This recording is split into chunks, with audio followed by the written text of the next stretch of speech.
Breaking news Nizamabad జిల్లా ఆర్మూర్లో MP అభ్యర్థులుగా nomination వేసిన రైతులు సమావేశం నిర్వహించారు. ఎన్నికల్లో పోటీ భవిష్యత్ కార్యాచరణపై వారు ఈ భేటీలో చర్చిస్తున్నారు. రేపటి నుంచి బస్సు యాత్ర చేపట్టాలని నిర్ణయించినట్లుగా తెలుస్తోంది.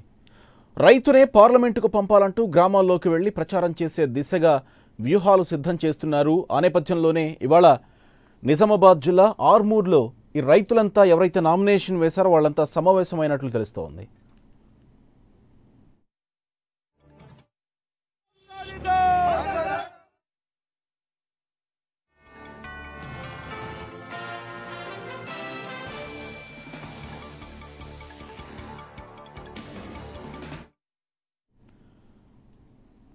రైట్, మొత్తంగా దాదాపు 180 మంది వరకు రైతులు నిజామాబాద్ ఎంపీ రేసులో ఉన్నారు. వాళ్ళంతా నామినేషన్ దాఖలు చేశారు. వాళ్ళు ఇవాళ భవిష్యత్ కార్యాచరణపై ప్రత్యేకంగా చర్చిస్తున్నట్లు తెలుస్తోంది. పూర్తి సమాచారం అందించడానికి మా ప్రతినిధి భూపతి ఫోన్ లైన్లో సిద్ధంగా ఉన్నారు.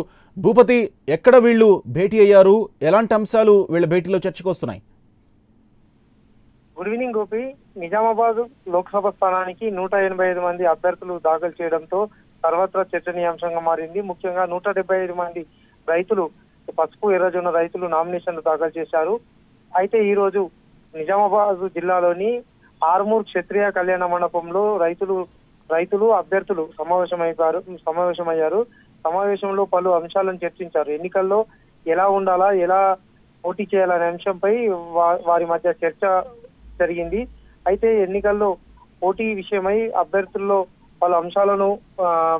పలు అంశాలపై చర్చించి పలు తీర్మానాలు కూడా చేసినట్టు తెలిసింది. ముఖ్యంగా ఎన్నికల్లో తప్పనిసరిగా పోటీ చేయాలా, రేపటి నుంచి జగిత్యాల నుంచి బోధన వరకు బస్సు యాత్ర నిర్వహించాలా, గ్రామాల వారీగా మండల కేంద్రాల మీదుగా బస్సు యాత్రను కొనసాగించాలని కూడా రైతులు తీర్మానించారు. అదేవిధంగా 8వ తేదీలోగా ఒక అభ్యర్థిని ఎంపిక చేసి ఆ అభ్యర్థిని గెలిపించుకునే విధంగా రైతులు అదేవిధంగా అభ్యర్థులు సమావేశమై తీర్మానించుకున్నారు. అయితే ఎన్నికల్లో తాము పోటీ చేస్తున్న నేపథ్యంలో ఒకే అభ్యర్థిని గెలిపించుకునే విధంగా కార్యాచరణ కూడా రూపొందిస్తున్నారు. ఇందుకోసం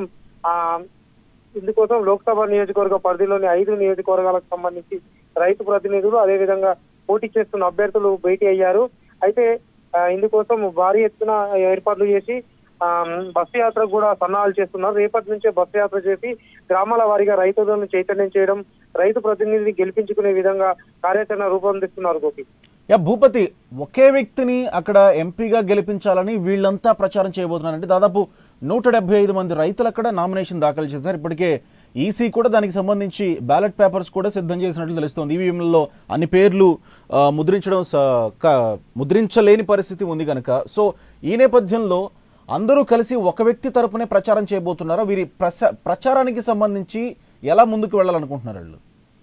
175 మంది అభ్యర్థుల్లో ఒకే అభ్యర్థి పేరు ప్రతిపాదించి ఆ అభ్యర్థిని గెలిపించే విధంగా రైతులు సన్నాహాలు చేస్తున్నారు.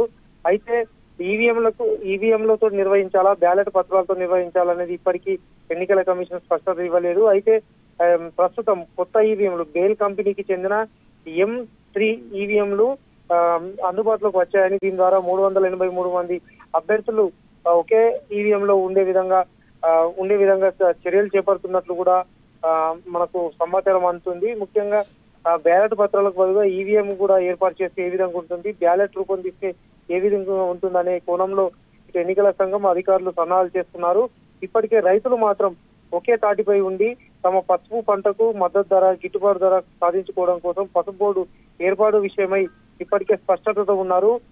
రైతులందరూ ఒకే తాటిపై రానుండడంతో వారందరినీ గెలిపించుకోవడం కోసం ప్రయత్నాలు చేస్తారు. అన్ని గ్రామాల నుంచి ప్రచారం నిర్వహించి ఒక రైతు ప్రతినిధిని పార్లమెంటుకు పంపే విధంగా చర్యలు తీసుకునే విధంగా రైతులు ప్రయత్నాలు చేస్తున్నారు. Gopi, right Bhupathi, thank you.